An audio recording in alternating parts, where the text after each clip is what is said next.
Ahoy sailors! This video is for how to set up your Virgin Voyages sailor app. And I want to give you some some deadline tips that you want to know about so that you can save some money. I'm Charlene of islandjumper.travel, and here is the way to kind of set up your Sailor Services app. And it does work a little bit differently than other apps, so follow along. Alright, so you want to go to your app store and search Virgin Voyages Sailor app. So if you have an iPhone, go to the iPhone store. If you have an Android, go to that store and download that.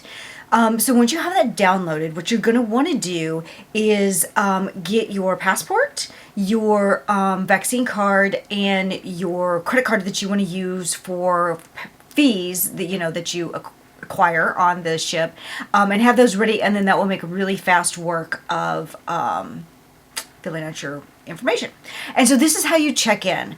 A lot of the other cruise lines let you check in online or on the app. Well, Virgin kind of went all in on the app, so you are going to need to the way you check in to get on your cruise, or what they call sailings, will be through the app. So get that downloaded, and so the first thing is what you're going to want to do is get set up to get started to check in. So you want to follow the check-in path, and it's fairly easy. It's going to have you take a selfie for security photo. That's pretty common nowadays. You're going to give it your travel document information, which is where you can take a picture of your passport, and then they have that information already. Makes it really easy for everybody.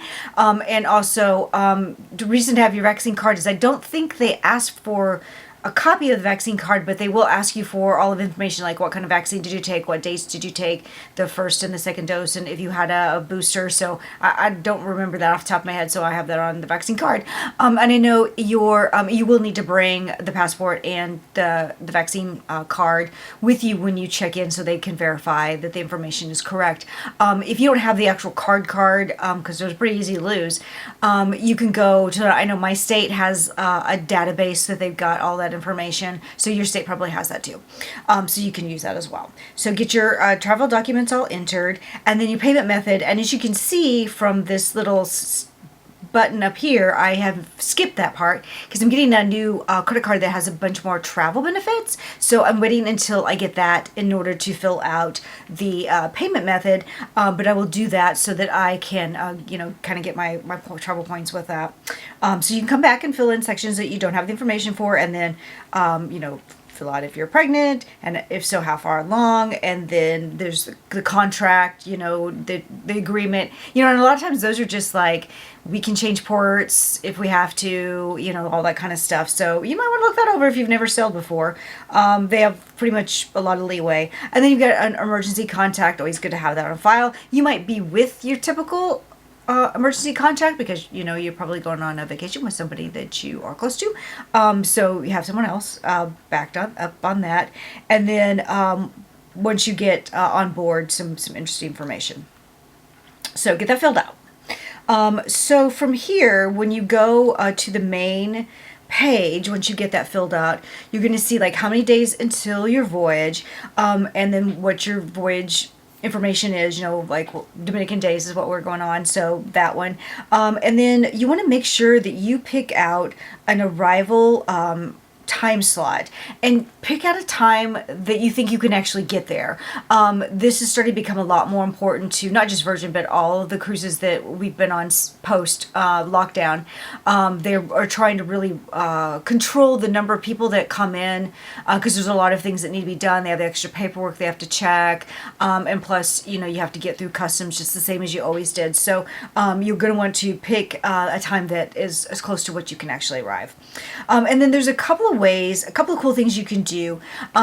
You can book excursions from your app, and you can do that a couple different ways. If you scroll down on your app, you can see at the very bottom, and there's a lot of if you don't see something, we're really used to swiping side to side for apps, but this app has a lot of scrolling up and down, so be aware that might be something kind of a little slightly different behavior than the than the side swiping that you do. And especially I've noticed on the other ships, we've been on Carnival and Royal Caribbean, in addition to having been on Virgin Voyages last year. The other two kind of have a lot more swiping, and Virgin has like more scrolling up.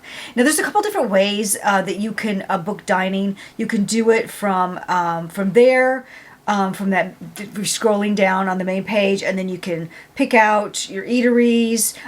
If you are traveling with me, we've already done that for you. So don't worry about needing to do that. Another way that you can figure out what you've got going on is to go to me, and then you can scroll down and see that we've got a dinner reservation already planned. Now, a little hiccup has been that happened this time that didn't happen when we did it before. Making reservations is causing some kind of weird error on the app, so it looks like the app is not syncing up with the database on wherever they have their databases. So we had to call and make reservations. So if you are in my sailing party in October, you actually have reservations each night. For some reason, the first and the last night didn't show up, but we did check. We did check the reservation system, and they are in there, so they should sync up in the not so distant future. Also you can go to services, which is kind of where you can get some help, and discoveries is another place you can kind of go get some things lined up with, like the ship spaces, evening lineup. You can't reserve the shows until you get on the ship, so I'll probably do that for all of you. If you're cruising with me, I'll do it probably for all of us as a group when we first get on the ship, and then you'll have it. And the way they let you set up is you can set up all of your friends that you're going to sail with, and then one person can kind of make the reservations for everybody, and I think that's pretty awesome. And you can purchase your shore things through the app, and then what you do is, and here's like another weird swipe, so it's not really swipe at all. You have to just press the different days. You see that where I'm doing there. So you can press the days, and then you can book a shore thing. You can once you have a credit card on file, you can book a shore thing for yourself, or you can have your travel agent do that for you if you like.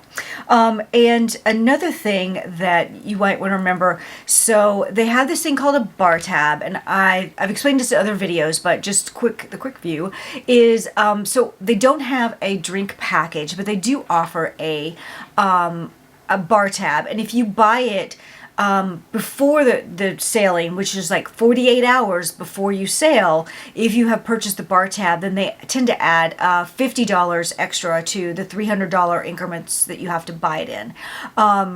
And you can't buy it in less increments than that. So if you're going to think you're going to drink less than $300, then you'll just want to go ahead and pay for the drinks by drink on board.